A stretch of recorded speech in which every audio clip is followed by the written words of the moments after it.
pastor maravilhoso, um pastor servo do Senhor, incrível, de uma lucidez, pastor Russell Shedd, já nos deixou, já está na glória com o Senhor, creio que ele faleceu há 2, 3 anos, não mais do que isso. Ele também pertence a uma era, que eu já expliquei para você o que significa, né? Russell Shedd aqui no Brasil, não sendo brasileiro, mas, né, adotando o Brasil como a sua pátria. O pastor Billy Graham, o pastor Enéas Tonini, aqui do nosso Brasil também, todos falecidos há alguns anos, entre eles 2, 3, 4 anos, significa o fechamento de uma era para nós que vivemos no sentido profético, né? Nós sabemos que essa geração, se voltando para o Pai, significa que nós estamos muito mais próximos de uma nova era, né? Não estou colocando dia, eu só estou falando a respeito disso que está acontecendo, porque essa geração que está entregando o seu espírito ao Senhor, essa geração simboliza muito para o Evangelho, né? Então o pastor Russell Shedd, ele falava assim, que a gente não pode pensar em escatologia e últimos acontecimentos por curiosidade. Não é essa a teologia correta. Se nós vamos falar sobre escatologia, nós devemos de falar, em primeiro lugar, em cima da esperança, que foi o que eu pontuei ontem. Esperança. Em segundo lugar, como a teologia chama de missiologia, ou seja, eu preciso saber que, primeiro, todos esses últimos acontecimentos estão fundamentados na esperança e na responsabilidade, e não na curiosidade. Para saber se é hoje, se é amanhã, até porque Deus não quer que a gente saiba. Ele não quer essa coisa que às vezes você percebe que alguns falam, né? Sobre tempo, se vai acontecer isso amanhã, porque aí faz contas, porque isso e aquilo. Não tem como. Por quê? E aí a gente vai continuar falando. Mateus capítulo 1, do versículo 1 a 3 já falei, que é a destruição do templo, que para os discípulos significava, para aquela cultura, significava o fechamento de uma era. Por que o fechamento de uma era? Porque foi assim que aconteceu com as 2 destruições do templo anteriores, né, que já havia acontecido. Uma no tempo dos caldeus, que é a palavra de Jeremias, e outra no tempo dos macabeus, né, que principalmente o livro apócrifo dos Macabeus fala a respeito sobre essa história da destruição do templo no tempo de Antíoco Epifânio, que não foi uma destruição completa, foi apenas, né, um abalo de toda a estrutura por uma série de razões, de guerras e violentas guerras naquela região. E essa seria, entre aspas, a terceira destruição do templo. Então o templo para esse povo um termômetro. E aí vem o princípio das dores, tá? Claro que eu vou pontuar isso de maneira mais a miúde, né? Não bem detalhada, mas a miúde, com o passar do tempo. Então o princípio das dores significa, ao mesmo tempo, né, princípio das dores, a apostasia que Paulo fala, que a gente já leu em Tessalonicenses, e também Paulo fala sobre o gemido da criação, lá em Romanos capítulo 8, que fala sobre o gemido da criação. Capítulo 1 também fala sobre esse desgaste da criação que já está acontecendo também. Aí você vai falar, puxa, mas está acontecendo. Não, isso faz parte de todo um processo. Ninguém está falando por enquanto, né, agora, já, mas significa, vamos dizer, os acontecimentos se manifestando. Então princípio das dores, apostasia, e o que é apostasia? É o abandono deliberado da verdade. É aquilo que eu já te falei. É a questão do religioso. Ele sabe, ele tem entendimento, mas mesmo assim ele opta por defender a sua teologia. Por que defender a sua teologia? Porque quando ele defende a sua teologia, ele se preserva aos olhos deles, né? Aos olhos dos religiosos. Mas isso é apostasia por quê? Porque é alteração da verdade. E é o que o Senhor fala, né? Em Mateus capítulo 23, quando ele puxa a orelha, ele exorta os religiosos e fala que eles estão, né? Eles estão correndo um risco muito grande de estarem a caminho do inferno. E depois o evangelho será pregado a todo o reino. Perdão, o evangelho do reino será pregado a todo mundo. Diz aqui, Mateus 24, versículo 3. No Monte das Oliveiras achava-se Jesus assentado, quando se aproximaram dele os discípulos, em particular lhe pediram: dize-nos quando sucederão essas coisas, e que sinal haverá da tua vinda e da consumação dos séculos. E ele lhe respondeu: vede que ninguém vos engane, porque virão muitos em meu nome dizendo: eu sou Cristo e tal, e certamente ouvireis falar de guerras e rumores. E aí a gente pontuou os rumores. Rumor significa algo que você ouve falar. Algo que está, vamos dizer assim, alguma coisa um pouco mais distante. Não que não esteja acontecendo, mas está mais distante. Ainda não é no sentido globalizado, como dá a impressão do texto que Jesus mostra aqui. Então, fomes, terremotos, pestilência, guerras, rumores de guerras, né? Porém, isto tudo é o princípio das dores. Versículo 9. Então sereis atribulados e vos matarão. Sereis odiados de todas as nações por causa do meu nome. Que eu falei para você sobre a cristofobia. A cristofobia já é uma realidade.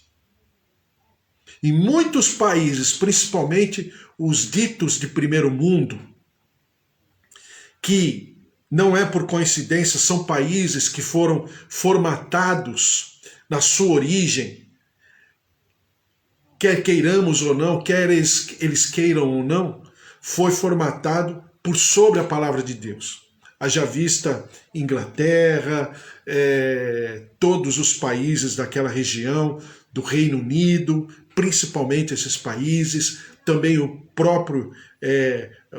os próprios Estados Unidos, né, falar no plural, que também foi baseado na sua plenitude na Bíblia.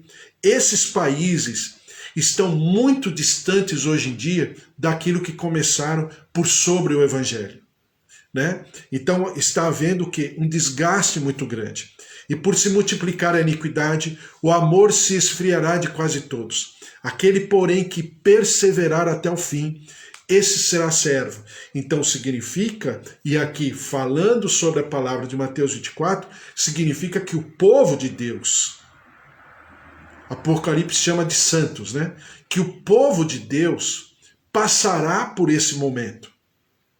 Segundo a palavra do Senhor. Diz aqui: e será pregado este evangelho do reino por todo o mundo, para testemunha a todas as nações, e então virá o fim.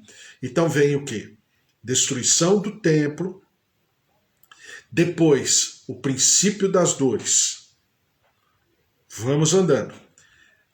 Depois vem do versículo 15 a 28, que também a gente já leu: quando, pois, virdes o abominável da desolação de que falou o profeta Daniel, no lugar santo, quem lê entenda. A gente já leu todas as passagens de Daniel que fala a respeito. Grande tribulação. Então a grande tribulação, ela acontece com quais características? Primeiro, manifestação do anticristo. Segundo, a perseguição e a ira de Deus. São duas coisas diferentes. Ira de Deus e perseguição. Por quê? Porque os servos de Deus não estarão debaixo da ira de Deus. Entendeu? Mas não significa que os servos de Deus não serão perseguidos. Em algum momento, de maneira mais incisiva ou de maneira menos incisiva, mas que haverá, e Jesus dizendo, né, no futuro que haveria perseguição, isso é uma certeza. E todos nós, de alguma maneira, já vivemos uma certa perseguição. Obviamente existem países, regiões na África, no Oriente Médio, que os cristãos são perseguidos e mortos. Se matou mais cristão porque serviam a Deus no século XX do que durante toda a história da humanidade até o século XX. Então nós temos uma perseguição incisiva, violenta em muitas regiões do mundo, né? Quando você vai para missões, para o vocabulário missionário, eles chamam a janela 1040, que é o quê?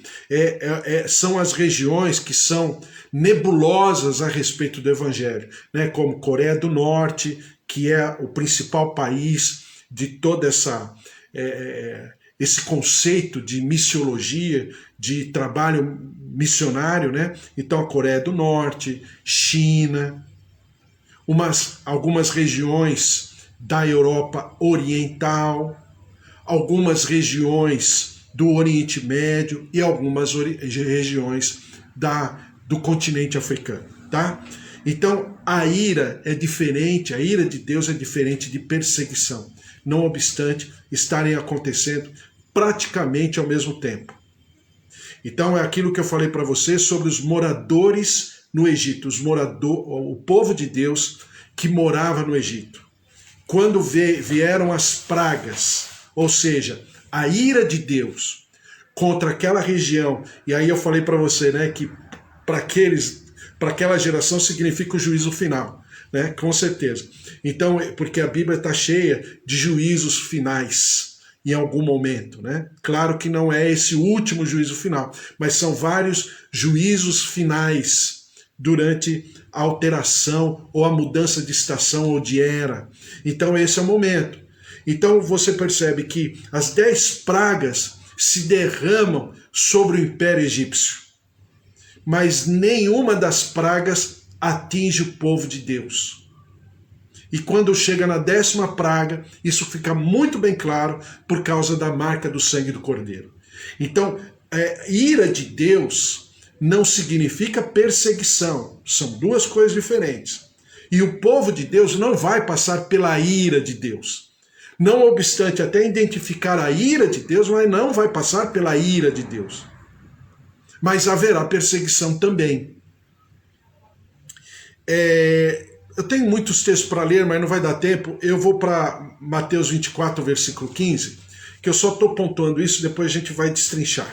Mateus 24, 15 diz assim: quando, pois, virdes o abominável da desolação de que falou o profeta Daniel e tal, então os que estiverem na Judéia, aí o Senhor Jesus fala de uma maneira mais localizada, mais principalmente sobre o povo hebreu, sobre o povo judeu. Ai das que estiverem grávidas, as que amamentarem naqueles dias, orai para que a vossa fuga não se dê no inverno, nem no sábado, porque nesse tempo haverá grande tribulação, como desde o princípio do mundo até agora não tem havido e nem haverá jamais. Não tivessem aqueles dias sido abreviados, ninguém seria salvo, mas por causa dos escolhidos, tais dias serão abreviados. Então significa que os escolhidos estarão juntos. Está vendo? Está entendendo? Está escrito aqui. Pelo menos naquilo que nós estamos usando como base, como texto áureo nos nossos estudos diários, Mateus está falando disso, tá? Então, se alguém vos disser, eis aqui o Cristo, ele ou ali, não acrediteis, porque surgirão falsos cristos, falsos profetas, operando grandes sinais, prodígios para enganar, se possível, os próprios eleitos. Então, o desgaste será tão grande, a situação será tão extrema, tão terrível, e ao mesmo tempo os falsos profetas estarão em tudo isso, e sempre o Senhor Jesus pontua como sendo o principal sinal é o falso profeta. O principal sinal é a apostasia, ou seja, o principal sinal é o distanciamento da verdade absoluta. O principal sinal é a fragilidade de um povo, por causa exatamente desses falsos profetas. Então, o que Jesus termina esse conceito como? Se possível for, enganar os próprios eleitos.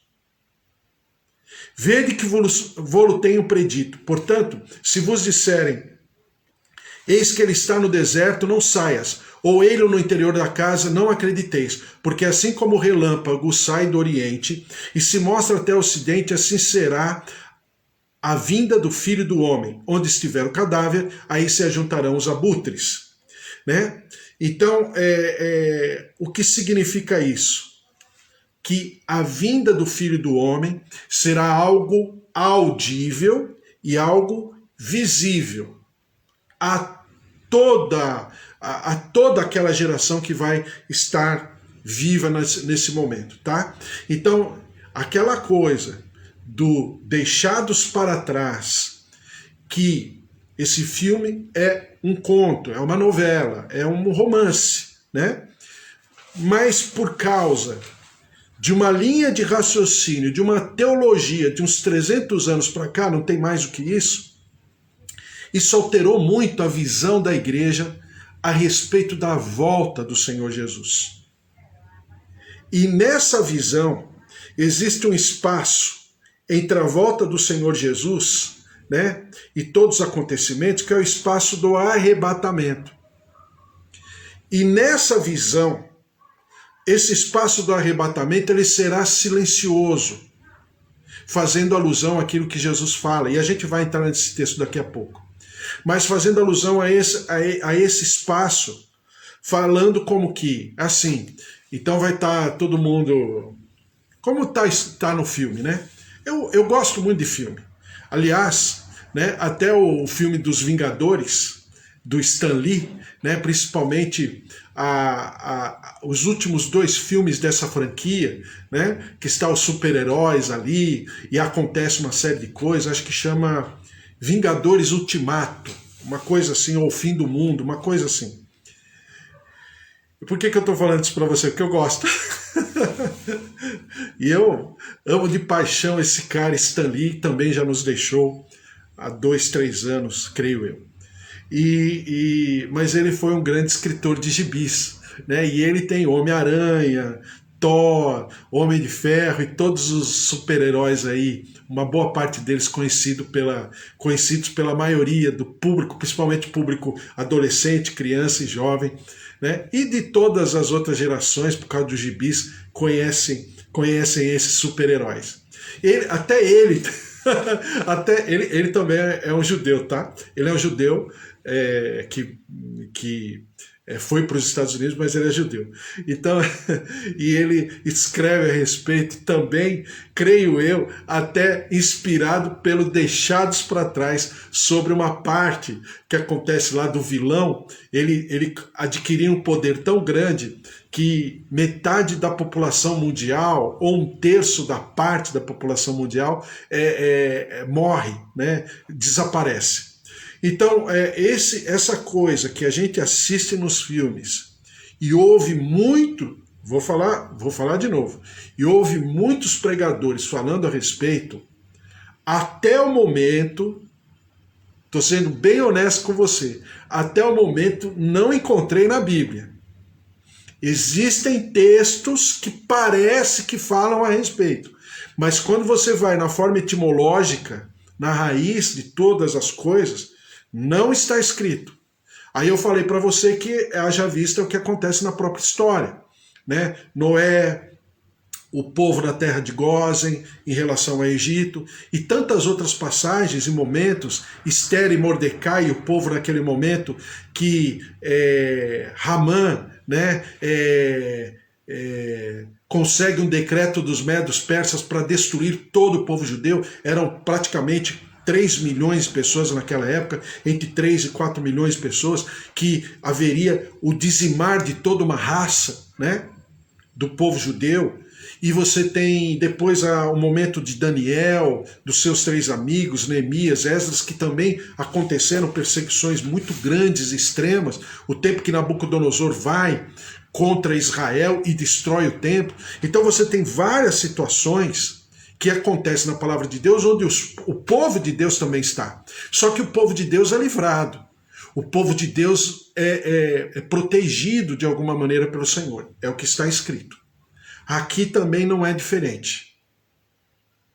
Tá? Então diz aqui, em Mateus capítulo 24, de 29 a 35, fala da vinda do Filho do Homem. Né? E a vinda do Filho do Homem significa a ressurreição dos mortos, o encontro com Jesus nos ares.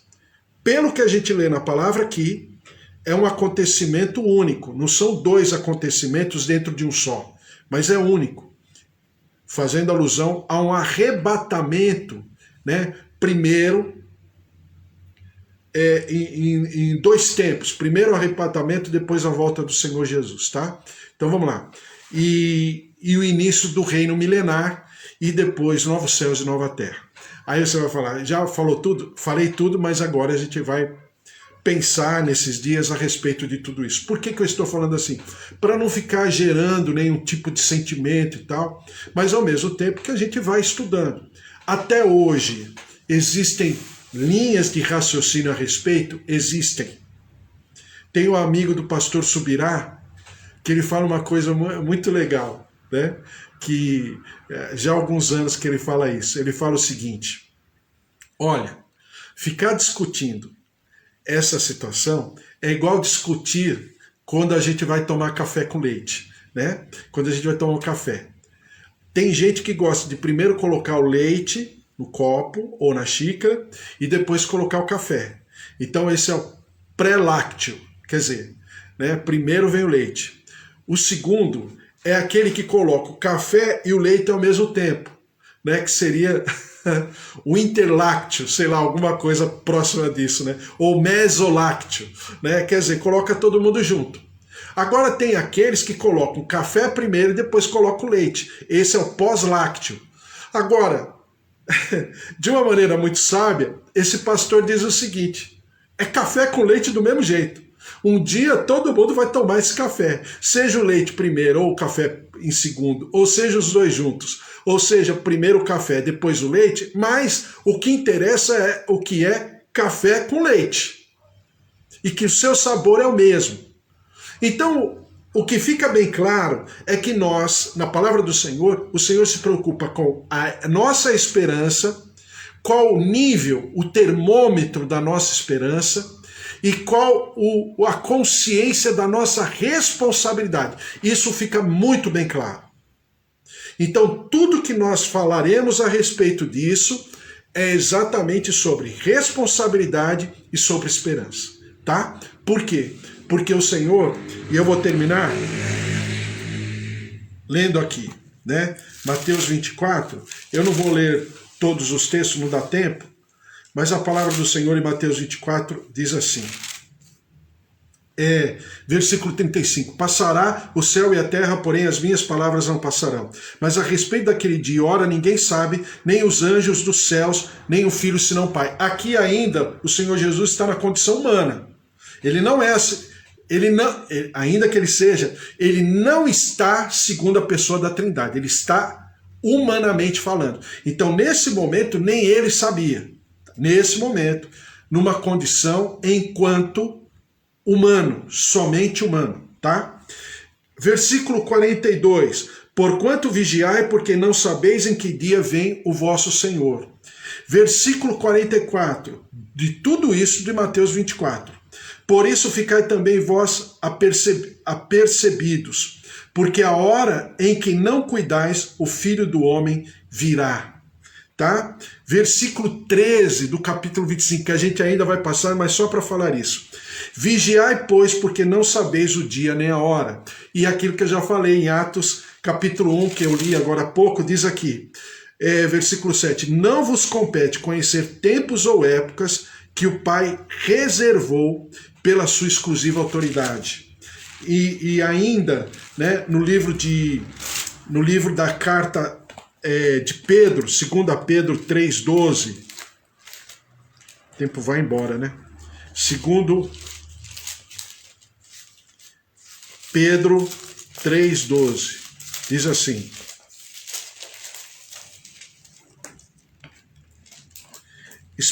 esperando e apressando a vinda do dia de Deus, por causa do qual os céus incendiados serão desfeitos, e eles versículo 10, falei errado.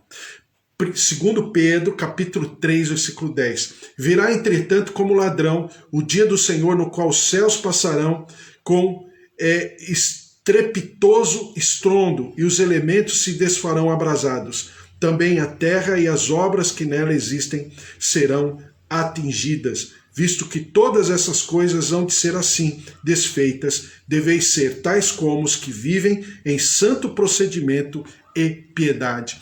Então ele fala o que aqui? Pedro virá como um ladrão. Então, há muitos textos, o Senhor sempre estará preocupado que eu esteja pronto. Né? Pronto. Não importa. Eu preciso estar em prontidão de propósito. Eu preciso estar pleno, invadido, transbordante de esperança. Amém. Agora é claro que a gente